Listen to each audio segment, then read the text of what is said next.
what's up guys? Vinny here. I'm in my friend Matt's 2015 Chrysler 200S. It is a 3.6 liter ZF 9-speed transmission. Pretty cool setup here. It's got a really nice dash. It's my buddy Matt, by the way. Say hi, Matt.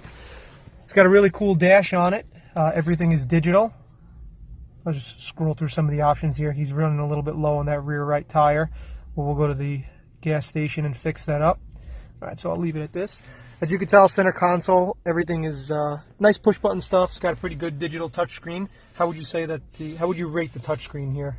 It's pretty simplistic. Everything works really well, to be honest with you. It's pretty much like a little tablet right in the dash. It's pretty big. Now, he also had a, what year was your other one? It was 2015 also, but 2.4 liter. The 2.4 liter, the C, right? No, it was just it was a limited. It was a pretty base model. What would you say the difference between this one besides the engine and obvious horsepower differences? You get a little bit stiffer suspension. The rotors are, I think, 5 millimeters bigger.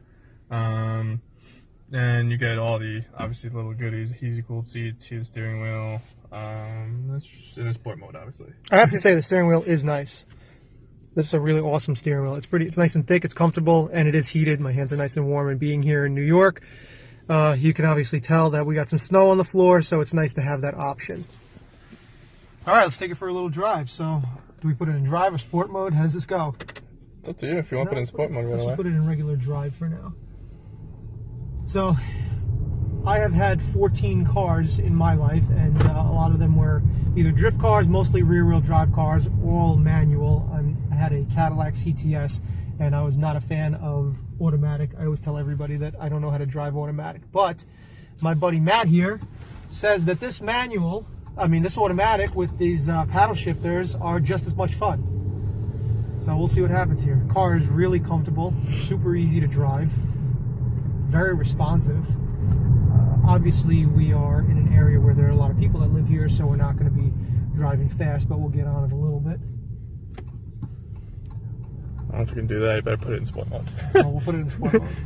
But I'm just trying to go over this. So this drive mode is really nice. Now, this 9-speed, I still can't get over that a car has 9 gears in it. But it does shift pretty well. You don't even feel it shift.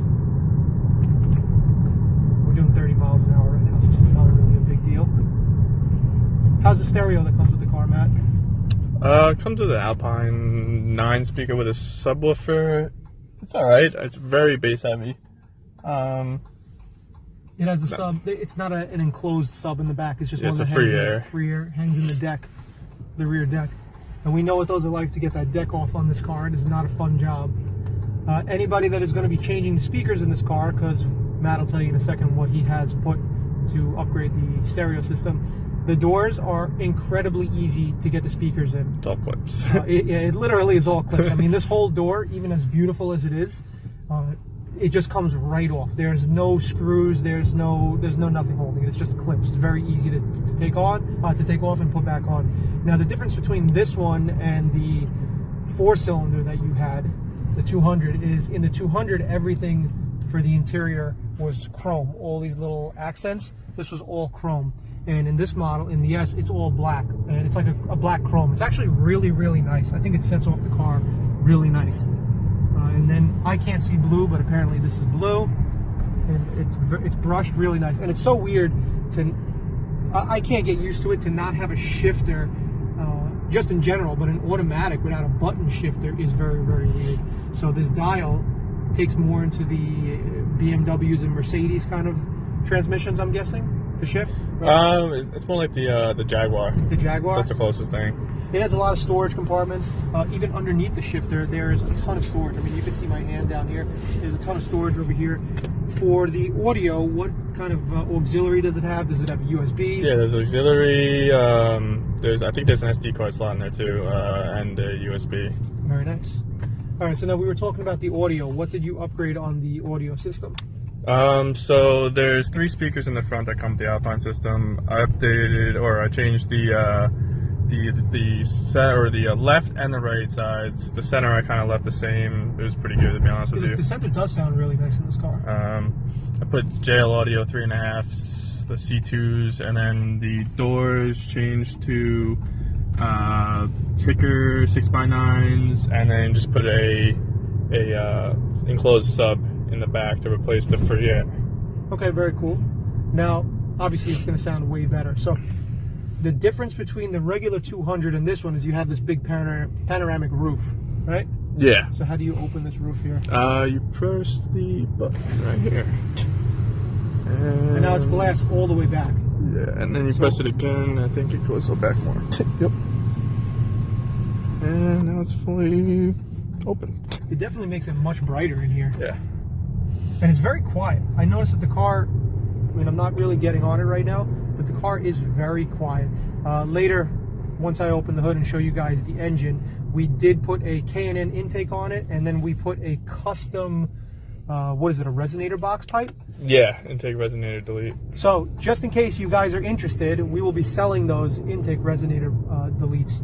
Apparently, there's another company that makes it. We're not going to say the name of the company. They do charge an arm and a leg for it. We've kind of found a way around that, so we're going to be cheaper on it, and it does work, if not better. And you can get it color-coded, however you guys would like it. We'll get it powder-coated or whatever you guys want. So we'll leave a link to that later. But anyway, getting back to this, again, you don't feel the shifter at all on this, and there's a lot of people around here, so it's kind of hard. It's not like we're driving through a mountain area where I don't have to pay attention to my surroundings, but I can't really say it enough. The car is very comfortable, and these seats are phenomenal. And once we get out of the car to take a look at it, I'll show you the seats. They're almost stitched, kind of like, obviously I'm not going to give it the same thing as quality as a Lamborghini, but all the stitching on it is beautiful, these seats as well. A lot of electronics, and this dashboard is phenomenal. Everything is quick, media. You just touch it and it goes to it. So you have heated and cooled seats, correct? Yep. Heated steering wheel, dimming mirrors. For the stereo, because I know we keep going back and forth to it, the interface for it, is it very easy to change fade and balance and subwoofer sound and everything? So you could just go to that. Well, I can't get to it because we're not playing there.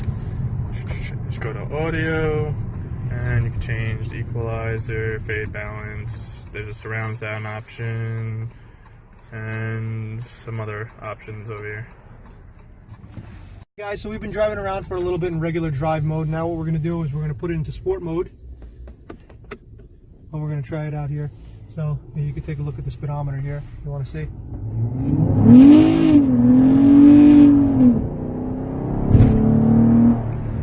Yeah, we got a little bit of spinning there. The car has some power. It's definitely a fun car. I don't know, was traction control on too? No. Why would traction control be on? That's ridiculous. But yeah, we spun through first, second, and third gear, so it definitely moves. So try to keep traction control on in this car, just in case you decide to buy one. I actually did not think that we would spin that much through it. This car comes with 235s all around. Definitely, if you're going to be doing work to one of these, I would be upgrading the tires. And if you're going to keep it at 235, I would most likely get a better tire. These are all-weather tires, which aren't bad tires, obviously, in the winter, New York, so you have snow, so you're going to get some grip. But if you're in California or Florida or South Carolina, you know, where it's a little bit warmer outside, I would definitely be buying some all-summer tires, maybe some extreme summer tires with some extreme grip on them, because this V6 engine definitely pumps out a little bit. So it's nice, very nice. I like it.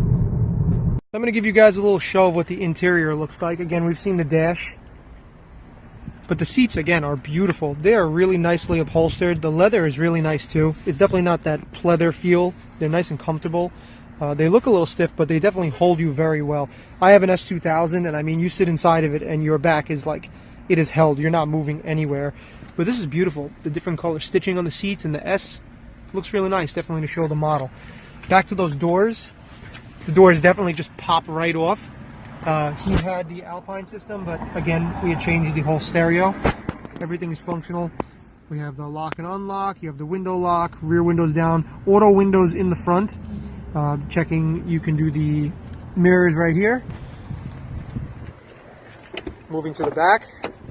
It's a little messy, don't worry about it.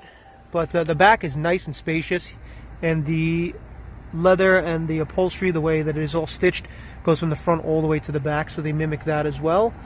The headroom, definitely you can fit somebody that's like 6'5" in the back of this car. They fit in the front. In the front is very comfortable. I like that. Let's just do a quick walk around of the car. So,